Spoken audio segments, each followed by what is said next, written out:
안녕하세요. 오늘도 시청해주셔서 감사드리고요. 바로 사연 읽어보겠습니다. 폐가망신 당한 사람들은 큰일을 겪고 나서야 후회하며 그때는 콩깍지가 씌었다거나 뭐에 홀렸다고 말들을 합니다. 저의 가족에게도 뭐에 홀렸는지 사람이 잘못 들어와서 폐가망신 당한 사건이 있었는데요. 아니 정확히는 시아버님이 여자를 잘못 들여서 폐가망신 당한 이야기입니다.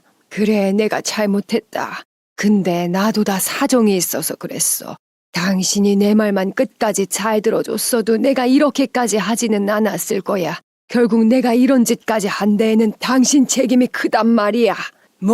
모두 내 탓이라고. 처음부터 너는 전 남편이랑 짜고 내 돈을 노리고 접근한 거잖아. 이 더러운 것들아. 내가 니들 가만히 놔줄 줄 알아.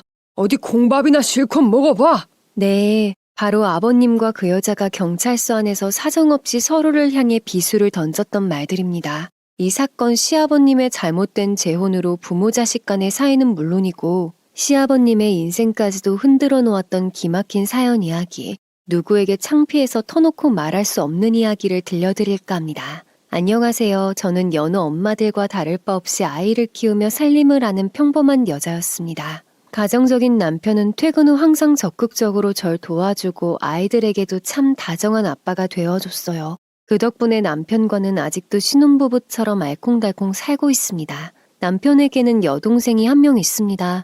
몇 달 전에 결혼을 하고 깨소금 쏟아지는 신혼을 즐기고 있죠. 가족들 모두 어느 하나 문제될 것 없이 평범한 삶을 누리며 살고 있었어요. 그런데 시아버지의 재혼으로 평화로운 일상이 깨지기 시작했습니다. 남편이 고등학교를 다니던 때 시어머니가 돌아가셨고 아버님은 줄곧 재혼을 하려고 하셨답니다. 하지만 아가씨의 극심한 반대로 여러 번 실패를 하셨다고 해요. 그래서 재혼 생각은 접어두시고 혼자 사실 줄만 알았었는데 아버님은 아가씨가 결혼하자마자 갑작스럽게 재혼 의사를 밝히셨어요. 너희들도 다 시집 장가까지 간 마당에 나도 이제 내 인생 좀 제대로 살아야겠다. 뭐 같이 살 것도 아닌데 반대할 생각일랑 하지 마라. 그리고 아버님은 그 주 주말 재혼하실 분을 소개시켜 주셨습니다. 호수가 내다보이는 한적한 가든에서 저녁을 함께 먹었는데 처음 만나 뵙고 가족들은 다들 화들짝 놀랐습니다. 아버님보다 무려 15살이나 어린 분이셨거든요.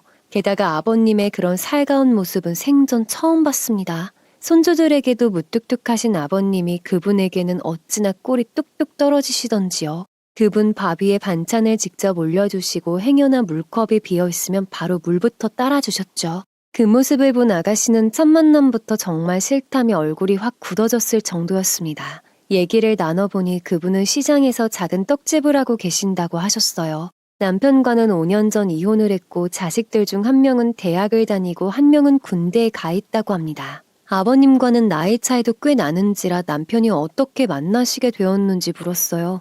그러자 그 여자분이 아버님의 친구 소개로 만나셨다고 하면서 둘 다 외로운 사람들이다 보니 서로 위해주며 가까운 사이로 발전하게 되었다고 했어요. 그러면서 다 큰 자식들 앞에서 오빠 오빠 부르며 애교를 부리시는 모습은 차마 눈뜨고 보기가 힘들었습니다. 그날 아버님은 자식들 표정을 보고 민망하셨는지 연신 헛기침을 연달아 하셨었죠. 그리고 서둘러 식사를 마치고 각자 헤어졌습니다. 여보, 당신이 보기 어떤 것 같아? 아우, 난 너무 민망해서 눈을 어디다 둬야 할지를 모르겠더라. 손주들까지 있는 자리에서 세상에 오빠라니. 세상 참 오래 살고 볼 일이네. 에휴, 그나저나 두 분 곧 살림 합치시겠다고 하시던데 앞으로가 걱정이네. 두 손 들고 반대할 수도 없는 노릇이고 나도 모르겠다. 그날 저녁 다음날 유치원에 가야 하는 아이들을 일찌감치 재우고 아가씨와 통화를 했어요. 아가씨는 역시나 예상대로 눈꼴 시려서 못 보겠다 난리였어요. 저 역시도 결혼한 지 이제 10년인데 느닷없이 새 시어머니를 보게 되어 참 난감하기는 마찬가지였고요. 하지만 아버님은 자식들의 걱정에도 아랑곳하지 않으시고 재혼을 서두르셨습니다. 그렇게 어느 가을 두 분은 살림을 합치셨고 서둘러 혼인신고를 하셨어요. 그리고 그분의 취향에 맞춰서 집안 곳곳 리모델링도 화려하게 싹 다 바꾸셨습니다. 그렇게 저에겐 갑작스럽게 없던 시어머니가 생기게 되었죠. 그리고 얼마 후에 시고모님께서 오랜만에 전화를 하셨더라고요. 그래, 잘 지냈니? 네 시아버지 소식은 나도 들었다. 죽은 새언니만한 사람이 어디 있다고 그 나이에 굳이 새장가를 드는 건지. 에휴, 네가 고생이 많겠다.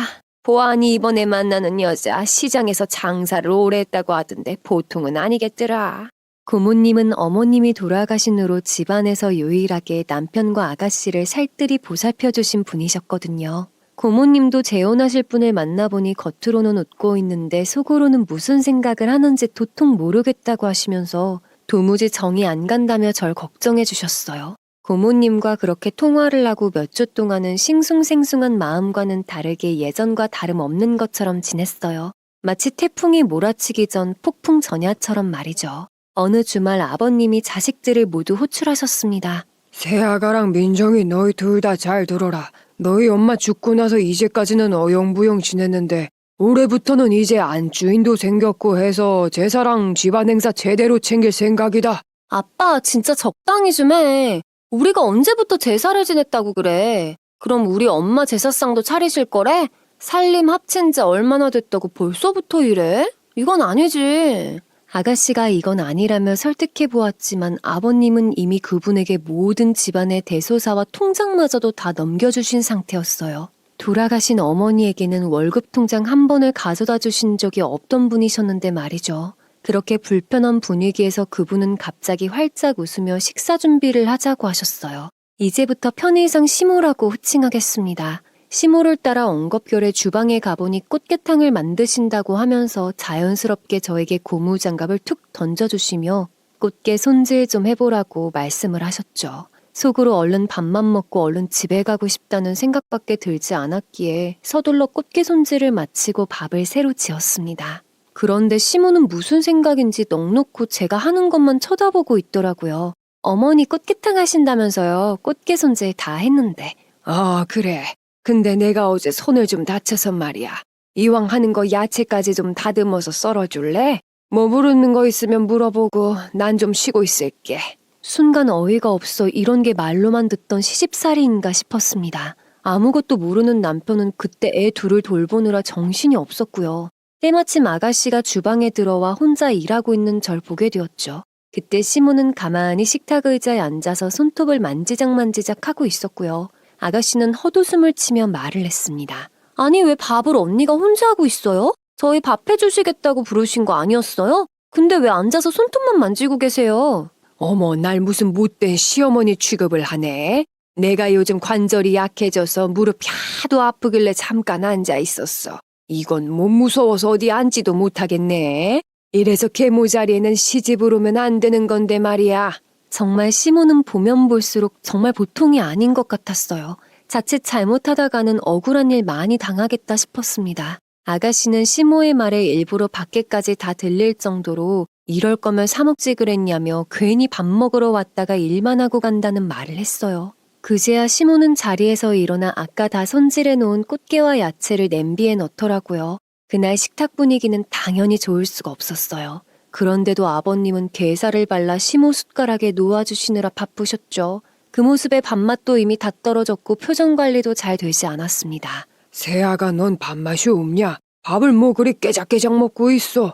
너희 시어머니가 정성 들여서 차린 밥상이니까 다들 맛있게 먹어라. 그리고 설거지는 젊은 너희들이 좀 하고 가고.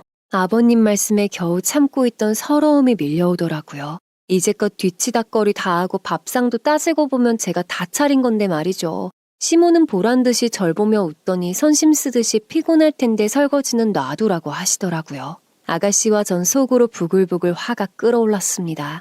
그렇게 식사를 마치고 남편은 서둘러 저와 애들을 데리고 집에 돌아왔습니다. 자기 아까 주방에서 무슨 일 있었어? 계속 표정 안 좋아 보이던데 아무래도 좀 불편했지? 아이들을 먼저 재워두고 그날 남편과 시모에 대한 이야기를 좀 나눴습니다. 재혼하시고 곧바로 며느리 기선 제압이라도 하려는 건지 사실 첫 만남 때부터 그닥 좋은 느낌은 아니었거든요. 앞으로도 안 보고 살 수는 없는 노릇이고 속이 답답했습니다. 아니나 다를까 아가씨도 저와 같은 생각이었나 봅니다. 다음날 아가씨한테 전화가 와서 집 근처 카페에서 따로 만났어요. 언니는 이게 말이나 된다고 생각해요? 가만히 있으면 이러다 우리까지 당하고 살게 생겼다니까요? 그러게요. 표정 하나 안 바뀌고 어쩜 말을 그렇게 얄밉게 하는지. 아버님은 대체 그런 분이 뭐가 그렇게 좋다고 정말 이해가 안 되네요. 아가씨와 한참 푸념을 늘어놓으며 얘기를 하다가 1시간 뒤쯤 집으로 돌아왔습니다. 그리고 얼마 뒤 아이들이 유치원에서 돌아왔고 저녁 준비를 하고 있었어요. 그때 갑자기 아버님의 전화가 걸려왔습니다. 이번 주말에 할 이야기가 있으니 집으로 오라는 내용이셨어요. 또 무슨 말씀을 하시려고 부르시나 싶어서 사실 좀 걱정이 앞섰어요.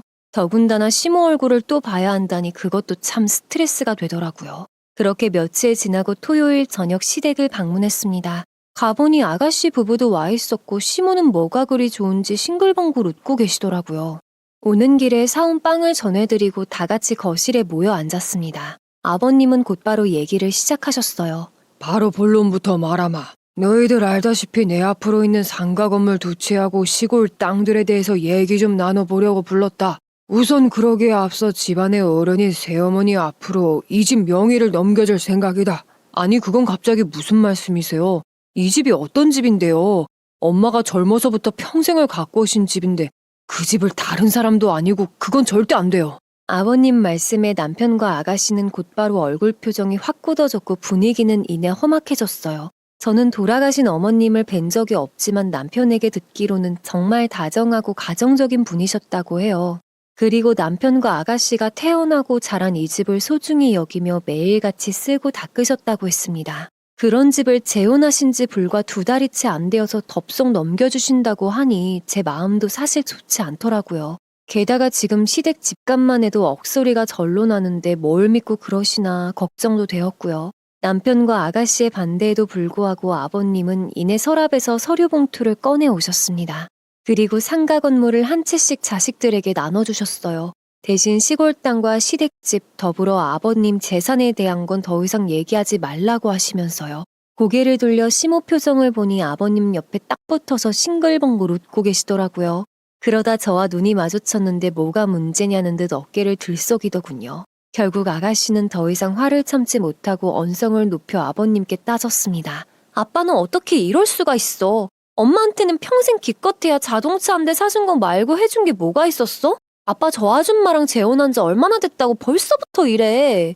평소 같았으면 아가씨 말에 못 이기는 척 져주셨을 뿐인데 이번에는 아버님 표정 하나 바뀌지가 않았습니다. 되려 어른 앞에서 그러는 거 아니라고 하시며 앞으로는 새엄마라는 호칭을 쓰라고 야단을 치셨죠. 그리고 저에게도 앞으로 깍듯이 시어머니로 모셔야 된다고 말씀을 하시더라고요. 이미 다들 기분은 상해 있었고 사실 아버님께 실망스러운 마음이 들기도 했습니다. 그런데 일부러 그러시는 건지 시모가 웃는 얼굴로 다들 기분 좋게 식사하자고 하시더라고요. 아가씨가 이 와중에 누가 밥이 넘어가겠냐 혼잣말을 하니 들은 척도 안 하시고는 주방으로 가셨어요. 그리고는 콧노래까지 흥얼거리시면서 냉장고에서 반찬을 꺼내기 시작했어요. 그 모습에 정말 황당해서 헛웃음이 나올 지경이었습니다. 이내 아버님 성화에 못 이겨 억지로 주방에 들어온 아가씨와 절 갑자기 시모가 번갈아가며 쳐다보는 겁니다. 아버지 말씀 다들 잘 들었지? 앞으로 민정이는 새엄마라고 부르고 우리 하나뿐인 며느님도 시어머니한테 이제 깍듯이 하라고. 나랑 나쁘게 지내봐야 득될 거 없어. 알아들었으면 저녁 좀 같이 차려볼까? 재혼한 지 얼마나 되었다고 깍듯이 어머니로 대우해달라는 말을 아무렇지도 않게 하더군요. 의기양양한 뻔뻔한 얼굴 표정과 태도에 어처구니가 없어서 저도 한마디 했습니다. 아무리 그래도 그런 말씀은 좀 조심하시는 게 좋겠어요. 저희랑 잘 지내고 싶으신 게 맞나요? 서로 가까워지는 데에도 시간이 필요한데 그걸 강요한다고 하루아침에 가족이 될 수는 없죠. 시모는 제 말에 말없이 째려보더니 저녁상을 차리기 시작했어요. 기껏 꺼내놓은 반찬들이 죄다 마트에서 이미 만들어진 음식들을 데우기만 하는 정도였죠. 생전 배달 음식도 안 드시던 아버님이 과연 이런 음식을 드실까 싶었어요. 그리고 가족들 다 같이 모여 식사를 시작했는데 아버님은 맛있다는 말씀을 연달아 하시며 식사를 하시더라고요. 저와 아가씨는 이미 입맛이 없어서 밥이 들어가질 않았어요. 남편 역시도 마찬가지로 굳은 표정으로 물만 마실 뿐이었습니다. 너희들 지금 시위하는 거냐? 밥상 앞에서 제사 지내는 것도 아니고 다들 뭐 하는 거냐? 아버지 갑자기 정말 다른 사람이 돼버린 것 같네요. 다른 건 몰라도 이 집은 절대 건들지 마세요. 그리고 원래 하신다는 떡집은 이제 더 이상 안 하시나 봐요? 매일 집에만 계시는 것 같은데? 남편의 말에 시모는 웃으며 떡집을 벌써 정리했다고 했어요. 아버님이 이제 더 이상 고생하지 말고 남은 인생은 즐기라며 카드까지 쥐어주셨다고요. 정말이지 아버님은 시모에게 푹 빠져서 똥인지 된장인지 분간을 못하실 정도였습니다. 들으면 들을수록 황당한 뿐이었고 남편과 아가씨가 안쓰러울 정도였어요. 남편이 이렇게까지 마음이 상하는 데는 다 이유가 있었습니다. 어머님이 돌아가신 뒤로 아버님은 매일같이 집을 비우시고 자식들 일에는 늘 무관심하셨거든요. 더구나 아버님은 남편 대학 등록금 한 번을 내준 적 없으시고 저희 결혼할 때도 아무것도 지원 안 해주셨어요. 그런 아버님이 만난 지 1년도 안 된 분에게 저렇게까지 하신다는 게 너무나 이해가 안 갔어요. 그런데 이건 시작에 불과했습니다. 그날 집에 돌아와 남편과 속상한 마음에 맥주 한 잔씩 마시면서 속상한 마음을 달래고 있는데 남편이 제게 아버님이 주신 상가에 꽃가게를 한번 해보라며 얘기를 꺼냈습니다. 제가 예전부터 아이들 크고 여유가 되면 꽃가게를 차리고 싶다던 이야기를 종종 했었는데 그걸 기억하고 있었나 봅니다. 당신 애 키우느라 좋은 직장도 그만뒀잖아. 이제 애들도 어느 정도 컸고 이왕 이렇게 된 거 앞으로 우리 식구들만 생각하고 살자.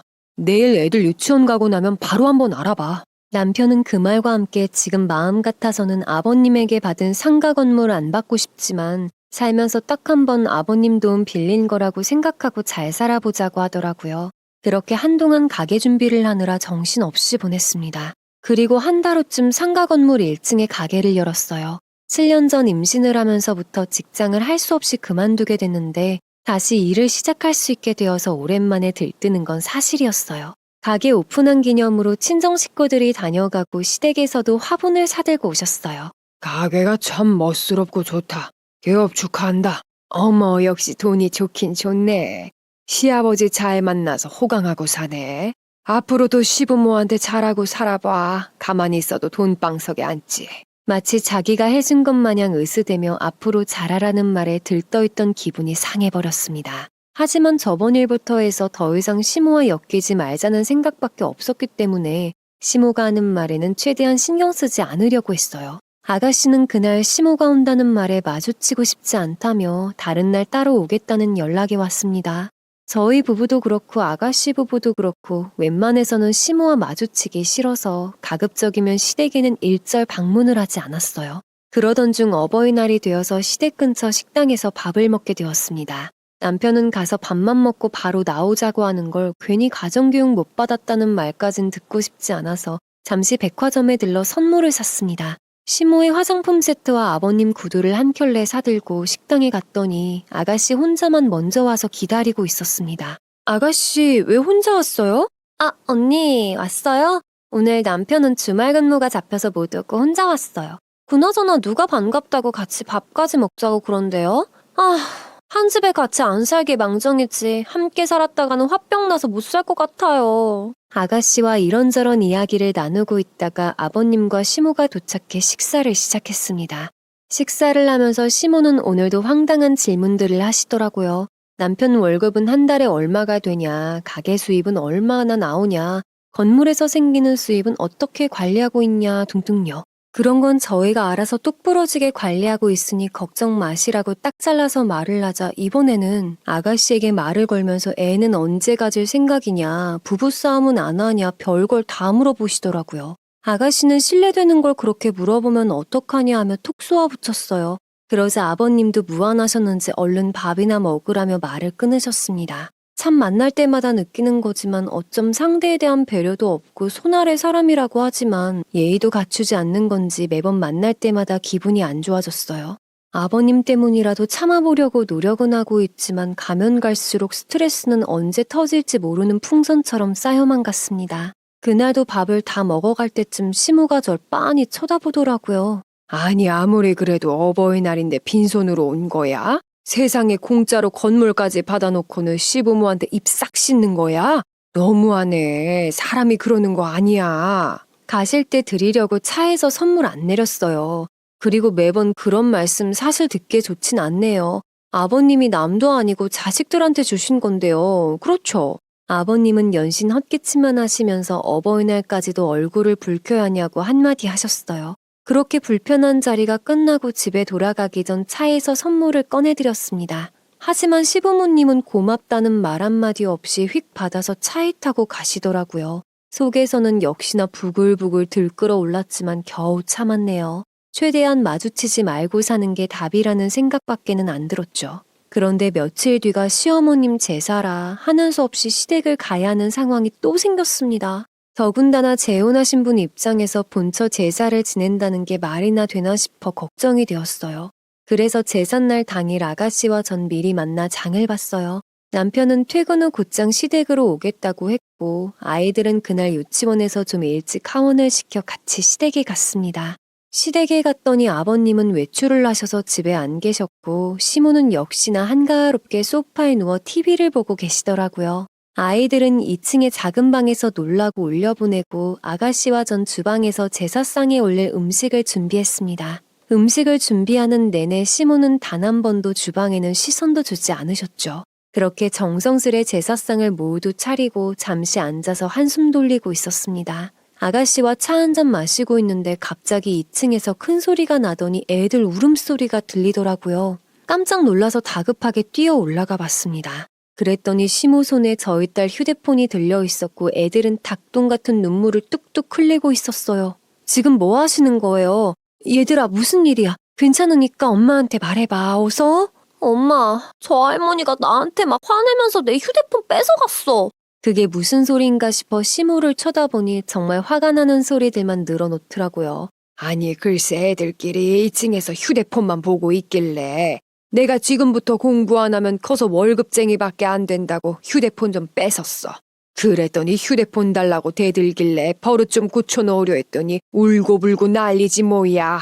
그 말에 도저히 참을 수가 없어서 그렇다고 아이들을 울리냐며 큰 소리로 따졌습니다. 아무리 훈계라고 하지만 할 말이 있고 해선 안 될 말이 있는 법인데 고작 6살, 7살밖에 안 된 애들한테 월급쟁이라는 말을 쓰다니요. 더군다나 저희 애들 잔소리 안 해도 제 할 일 알아서 딱딱 해놓는 야무진 애들입니다. 할아버지 집까지 와서 심심하니까 휴대폰 좀 볼 수도 있는 거지. 강압적으로 휴대폰을 빼앗으면 당연히 누가 좋아하나요. 보나마나 안 봐도 뻔했습니다. 애들한테 얼마나 모진 소리를 하셨을지, 얼마나 겁을 줬을지 말이에요. 제가 소리를 지르니 시모도 질세라 소리를 빽빽 지르기 시작했습니다. 그럼 그렇지. 그 엄마의 그 딸이지. 아니 애들이 이런 엄마 밑에서 뭘 보고 자라겠어? 시어머니 어려운 줄도 모르고 말이야. 할머니가 돼서 애들한테 야단 좀 칠 수도 있지 뭘 그리 난리야? 시모는 아예 막가자는 것인지 저의 인격 모독까지 해가면서 화를 냈습니다. 그런데 하필이면 그때 아버님이 외출 후 집에 돌아오셨고 한바탕 난리인 광경을 보게 되셨어요. 시모는 아버님을 보자마자 갑자기 눈물을 흘리기 시작하셨습니다. 그리고는 모든 게 본인 잘못이라고 하시며 방으로 들어가 버리시더라고요. 졸지에 저만 시어머니에게 막대한 나쁜 며느리가 되어버렸지요. 표정이 굳은 아버님은 저와 아가씨를 거실에 앉혀놓고 전후 사정은 들어보지도 않으시고 화를 내셨습니다. 내가 분명 저번에도 너희들한테 말하지 않았냐? 시어머니로 못 모시겠거든 앞으로 시댁에 올 필요 없다. 위아래도 몰라보는 며느리는 나도 싫다. 아빠, 무슨 상황인지는 알고 하는 말이야? 저 아줌마가 일방적으로 애들한테 휴대폰 뺏고 소리 질렀어. 애한테 할 말이고 못할 말이 있지. 아빠는 어떻게 이 상황에서 저 아줌마 편만 들어? 결국에는 첫 만남 때부터 쌓여있던 감정들이 그날 터져버렸고 상황은 갈수록 악화되어 가고 있었어요. 나중에는 급기야 시모가 갑자기 가방이랑 겉옷을 챙겨서 나오더라고요. 제삿날 자기 때문에 다 망쳐버린 것 같으니까 자리 피해준다고 하면서 말이죠. 아버님은 절 천하의 못된 악동 며느리처럼 보셨을 겁니다. 저더러 당장 시모한테 사과드리라고 화를 내셨고 전 죄송하지만 사과는 못하겠다며 버티고 있었어요. 정말 잘못한 것이 없었기에 사과할 마음도 없었거니와 시모의 편만 드는 아버님도 정말 야속하다는 생각이 들었거든요. 그때 남편이 퇴근 후 왔고 한켠에서 울고 있는 애들과 절 보며 무슨 일이냐 물었습니다. 그러자 아가씨가 조용히 남편에게 무슨 상황인지 대충 설명을 해주었어요. 듣고 나서 남편 역시도 마찬가지로 더 이상 화를 참지 못하고 소리를 질렀습니다. 아버지한테는 며느리고 손녀고 다 필요 없는 겁니까? 아니 어떻게 저분 말만 듣고 이 사람만 나쁜 사람으로 몰아가세요. 이 사람한테만 일방적으로 시어머니 대접받기 바라지 마시고 먼저 어른답게 행동해 주시죠. 그 말과 함께 남편은 저더러 가자고 하는데 저도 마음 같아서는 당장 따라 나서고 싶었어요. 그런데 차마 어머님 제사도 지내지 못하고 가는 게 마음에 걸려 갈 수가 없었습니다. 보아하니 아버님도 어머님 제사에는 이미 관심도 없으신 것 같아 보였죠. 그래서 저희 부부와 아가씨 셋이서 제사를 지냈습니다. 시모는 거실에 있기 불편하다며 방에 들어가 버렸고 아버님 역시 시모를 위로해 주신다며 방에 들어가셨어요. 참 돌아가신 어머님께 괜스레 죄송하고 너무 외로운 제사를 지냈네요.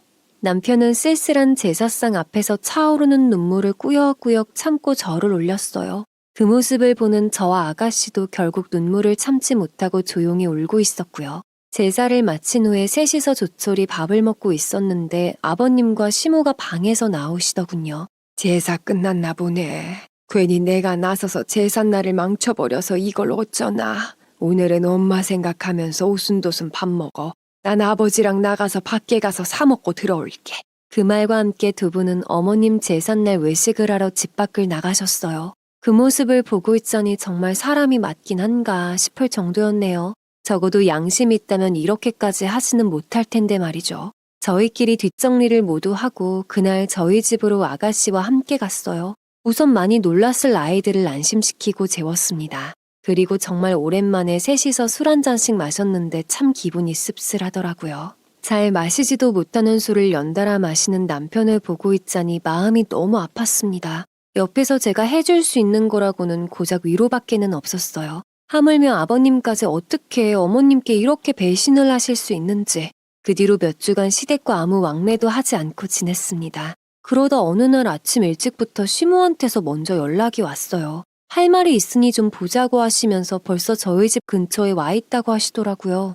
어쩜 이렇게 매번 일방적이신지 아이들과 마주치지 않게 하려고 그날 유치원 등원은 남편에게 부탁했습니다. 그리고 나서 집에서 시모와 얘기를 나누기 시작했어요. 저번 일 때문에 마음 많이 상했나 보네. 아무리 그래도 그렇지 시부모한테 안부 전화는 해야 되지 않겠어? 다른 건 아니고 저번에 말했던 진명이 문제 말인데 아버지도 영 마음에 걸리신 모양인데 꼭 그래야겠어? 분명 말씀드렸을 텐데요. 그 집은 돌아가신 어머님과 기억이 있는 소중한 집이라고요. 이런 말씀 좀 그렇지만 이미 아버님 카드도 받으셨고 시골 땅도 다 받으신 거 아니에요? 그 집까지 꼭 욕심내실 필요가 있나요? 제 말에 코웃음을 치시며 젊은 사람이 말 가려서 할 줄도 모른다며 언짢은 티를 내셨어요. 그러더니 계속 이런 식으로 나오면 앞으로 국물도 없을 거라며 큰 소리를 치시기까지 했어요. 그러더니 식탁 위에다가 5만 원짜리 2장을 탁 올려놓으면서 말하더군요. 됐고 애들한테 이거나 전해줘. 괜히 저번 일로 볼 때마다 불편해지기 싫으니까. 애들 요맘때야 뭐 용돈이 최고 아닌가? 애들한테 사과는 못하실 망정 돈으로 해결하신다는 그 말에 너무 기분이 나빠서 도로 돈을 돌려드렸네요. 그리고 앞으로 집 문제로 왈가왈부하기 싫다는 말을 전했어요. 그렇게 시모가 돌아가고 전 나갈 준비를 하고 가게에 갔습니다. 참 그동안 시집살이라는 말 들어나봤지 이렇게 직접 겪게 될 줄은 미처 몰랐네요. 혼자 앉아있으니 별의별 생각이 다 들더라고요. 이러다가 남편이랑 아가씨는 찬밥 신세가 돼서 아버님과 틀어져 버리는 건 아닌가 싶기도 하고요. 아니 이미 찬밥 취급하는 것이 눈에 선했습니다. 아버님은 콩깍지가 제대로 씌었는지 시모의 지나친 행동이 눈에 안 보이시나 봅니다. 순진한 아버님이 여우 같은 시모에게 걸려도 단단히 걸린 듯이 보였어요.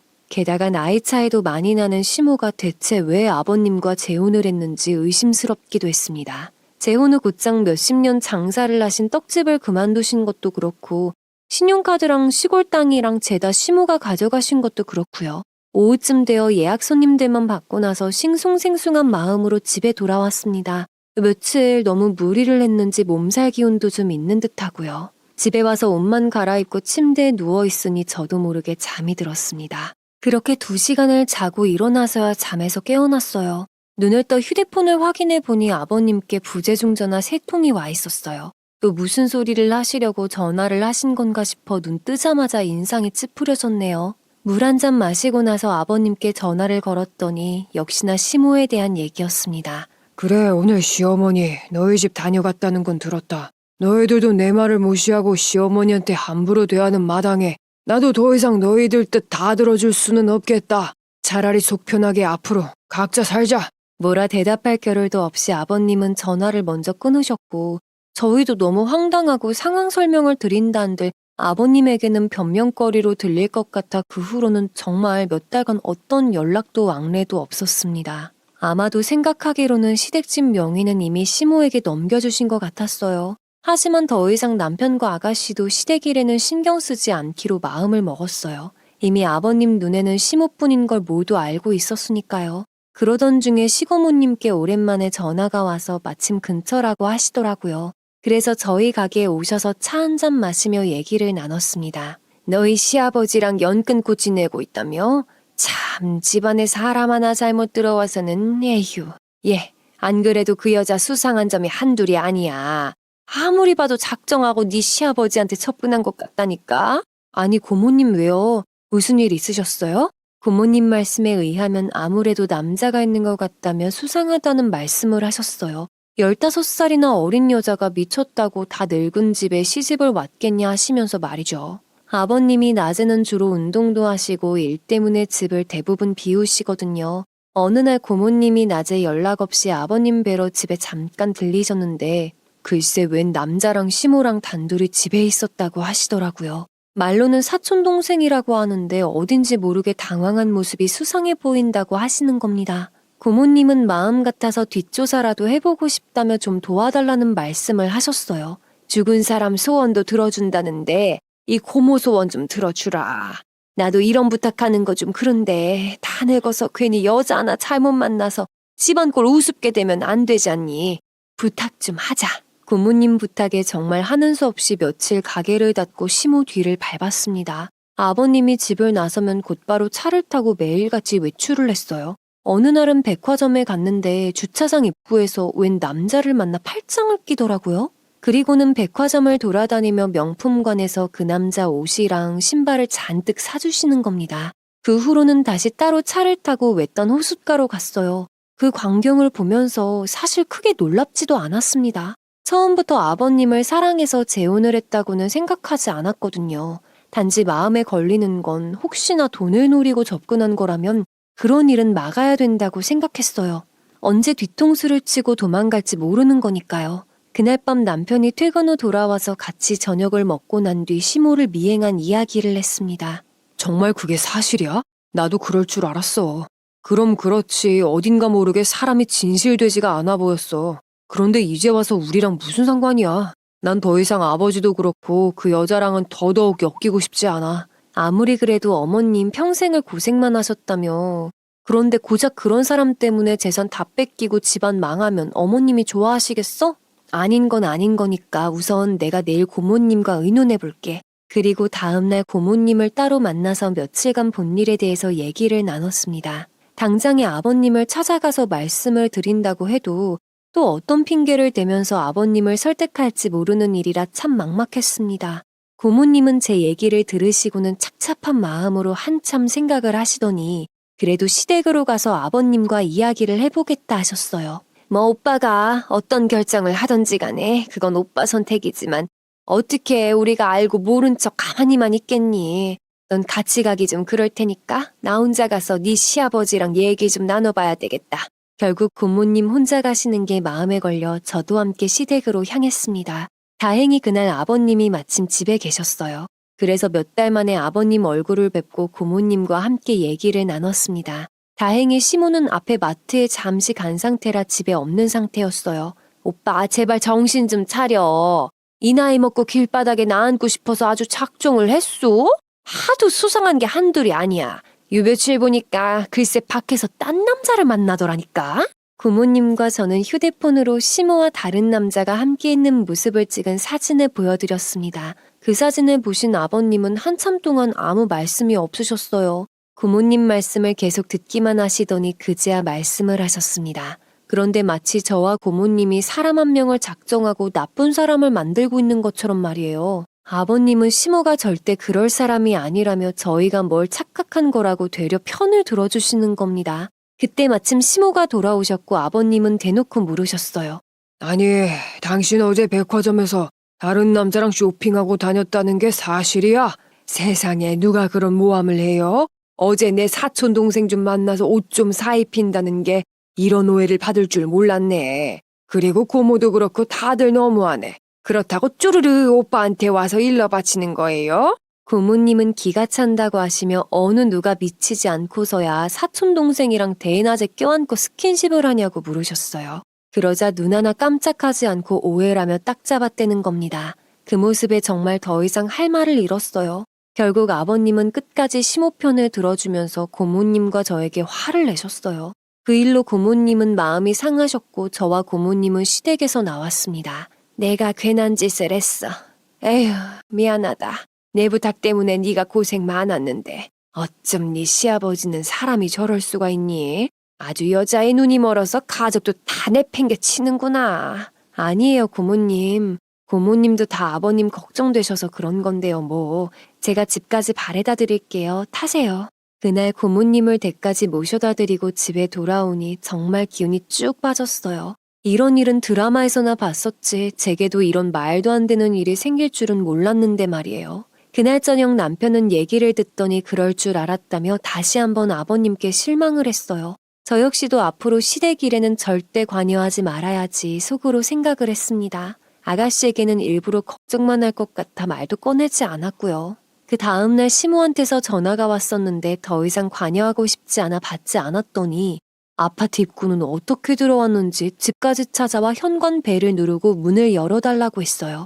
싱숭생숭한 마음을 달래보려고 화장실 청소를 하고 있던 터라 하는 수 없이 고무장갑을 낀 채 문을 열어주면서 무슨 일이냐고 묻자 순식간에 제 뺨에 귀싸대기를 날리는 겁니다. 네가 감히 날 내쫓으려고 들어? 나이도 한참 어린 게 어른한테 따박따박 대들기나 하고 그것도 모자라서 이제는 내 뒷조사까지 하고 다녔니? 너 참 무서운 애다. 지금 이게 무슨 짓이에요? 당신이 뭔데 때려요? 아버님 앞에서는 그렇게 좋은 아내인 척하더니 지금까지 밖에서 딴 남자나 만난 거예요?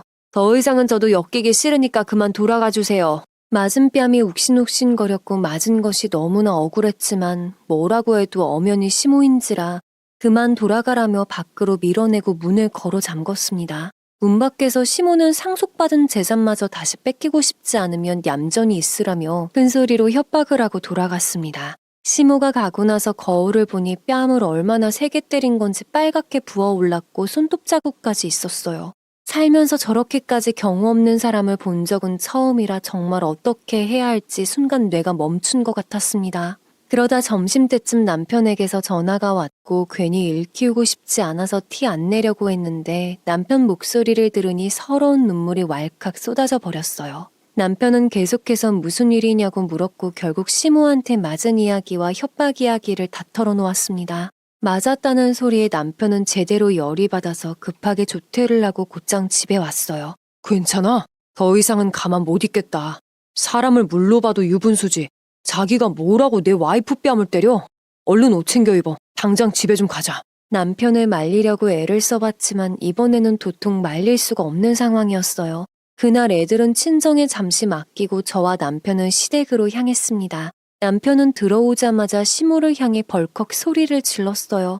무례한 분이라는 건 알았지만 이 정도로 무식한 행동까지 할 줄은 몰랐습니다. 한 번만 더 이런 식으로 나오시면 저도 똑같이 대응할 겁니다. 아시겠어요? 아버님은 무슨 짓이냐며 소리를 지르셨지만 남편을 말리기에는 역부족이었어요. 남편은 그런 아버님에게도 마음속에 담아두었던 말들을 모두 내뱉었습니다.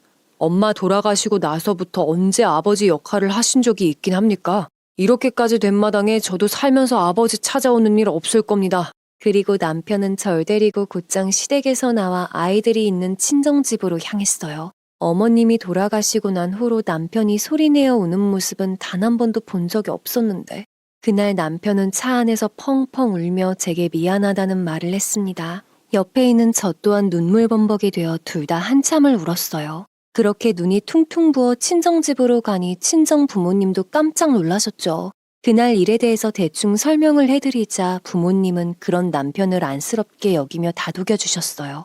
그 사건 이후 그렇게 모든 악연도 끝이 난 거라 생각하고 지난 일은 다 잊으려고 했습니다. 저희도 마음의 상처가 컸던지라 시간이 필요했고 더 이상 시부모님과 이런 식으로 계속 싸우고 싶지도 않았죠. 차라리 남편 말처럼 인연 끊고 서로 안 보고 사는 것도 방법인 듯 싶었어요. 그런데 사람이 살아온 길 그대로 돌려받는 날이 꼭 오더라고요. 그 일이 있고 난 뒤로 한 달이 채 되지 않았을 때였습니다. 고모님께서 한밤중에 다급한 목소리로 전화를 하셨더라고요. 아이고, 얘 어쩌니? 일났다, 일났어. 내 이럴 줄 알았어. 네 시아버지 길바닥에 나앉게 생겼다. 이를 어쩜 좋으니?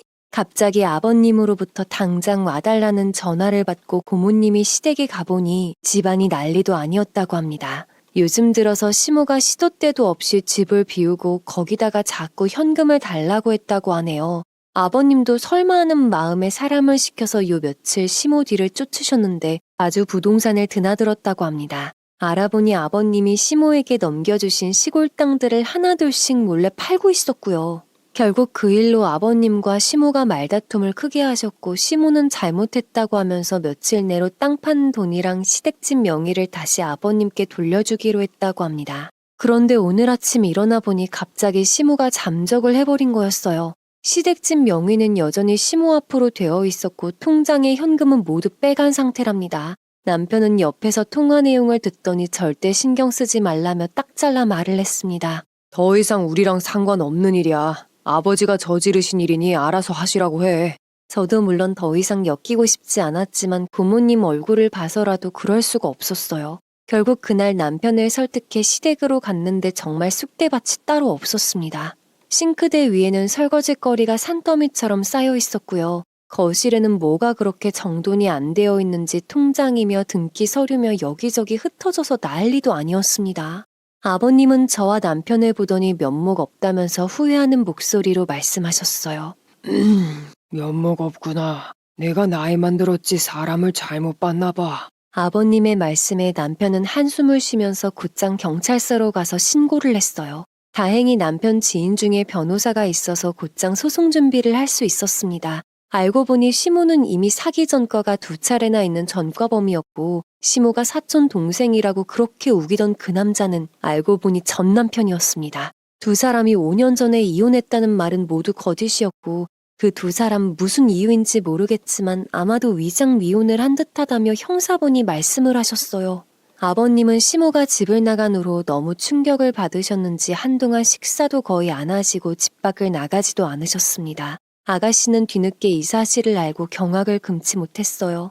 유일하게 고모님만이 이대로 아버님마저 잃을 수는 없다며 아버님 옆을 지켰습니다. 고모님은 매일 같이 아버님 식사를 챙겨주시기도 하고 말동무가 되어주시기도 하셨어요. 남편은 아버님을 대신해서 소송건에 신경을 쓰느라 한동안 정말 쉴 새가 없었습니다. 최대한 증거물을 찾아내느라 애를 썼고 저 역시 할 수 있는 일들은 최대한 도왔어요. 그로부터 몇 주가 지나고 나서 겨우 시모와 그 남자를 찾을 수 있었습니다. 두 사람은 이미 훔쳐간 현금 중에서 꽤 많은 금액을 카드빚을 갚고 자식들의 대학 등록금을 내는데 사용한 뒤였어요.